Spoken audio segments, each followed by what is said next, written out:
फिरोजपुर में मैं कॉलेज पापा के साथ जाती थी और उन्हीं के साथ लौट आया करती थी। मैं ये नहीं कहूंगी कि घर पर मुझ पर बहुत बंदिशें थी, पर इतना जरूर है कि जिंदगी को जानने और नए नए लोगों से मिलने का अनुभव मुझे बाहर आकर ही हुआ, जब आंखों एक नया चेहरा देखा और बिना कुछ भी जाने उससे प्यार हो गया। रकाबगंज बस स्टॉप पर रोज 8 बजे मिलते थे हम। न वो मुझे जानता था न मैं उसे, फिर भी एक गुमनाम पहचान थी। उस भीड़ भाड़ से भरी बस में जब कभी उसे जगह मिल जाती, वो मुझे अपनी सीट ऑफर करता और मैं थैंक्स कहती हुई बैठ जाती। अजीब बात ये थी कि इतने दिनों से मिलने के बावजूद हम ना एक दूसरे का नाम जानते थे, ना ये कि कौन क्या करता है। फिर भी इसके अलावा कभी कभार जब साथ बैठने का मौका मिलता तो हम बैठकर दुनिया, देश विदेश और न जाने कितनी चीजों के बारे में बातें करते जाते। कुछ था उसमें जो मुझे उसकी तरफ खींच रहा था और मैं बिना कुछ जाने पहचाने खिंची चली जा रही थी। हर मुलाकात के साथ हमारी दोस्ती बढ़ रही थी और शायद मेरे दिल में उसके लिए प्यार भी। फिर एक दिन कॉलेज से लौटते समय शाम के वक्त इलाहाबाद में धुआंधार बारिश हुई और होती चली गई। मैं कॉलेज में बैठी इंतजार कर रही थी कि कब वो रुके और मैं घर जाऊं।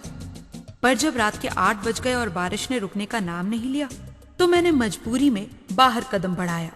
बस स्टॉप तक पहुंचते पहुंचते मेरा जिस्म का एक एक हिस्सा भीग गया था और सरसराती हवा जैसे दिल में ठंड भरे दे रही थी। इन सब हालातों के बीच जब उन बिजली गुल हुई गलियों से होती हुई मैं बस स्टॉप पर पहुंची तो पूरा बस स्टॉप खाली था। बस कोई खड़ा था तो वो मेरा अनजाना प्यार। मेरी तरह वो भी बारिश में नहाया हुआ था। मुझे कांपता देख वो मेरे पास आया और मुस्कुराकर हम दोनों ने एक साथ एक ही सवाल पूछा, आज इतना लेट?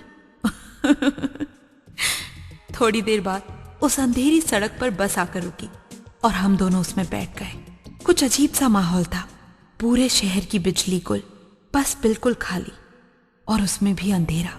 पीछे की तरफ हम दोनों एक साथ बैठे हुए उस चलती बस के ढच को अपने भीगे जिस्मों को टकराते हुए महसूस कर रहे थे और इसी टकरार और उस मौसम के ठंडे अंधेरे ने हमें इजाजत दे दी वो करने की जो शायद हम ऐसे न कर पाते।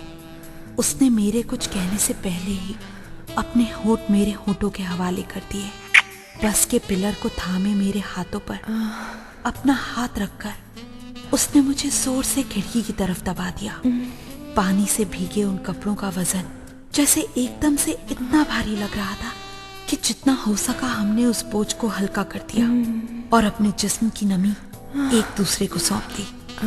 मेरे गीले बालों से गुजरती उसकी उंगलियां और उसकी वो सौंधी खुशबू, मैं उसमें घुलती चली गई।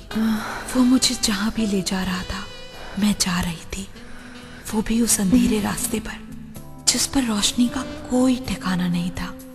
हमारे स्टॉप आने तक हम डूब चुके थे एक दूसरे में और मैं उसी सुरूर में खोई हुई थी जब वो अचानक उठा और मेरे कुछ कहने से पहले ही बस से उतर गया।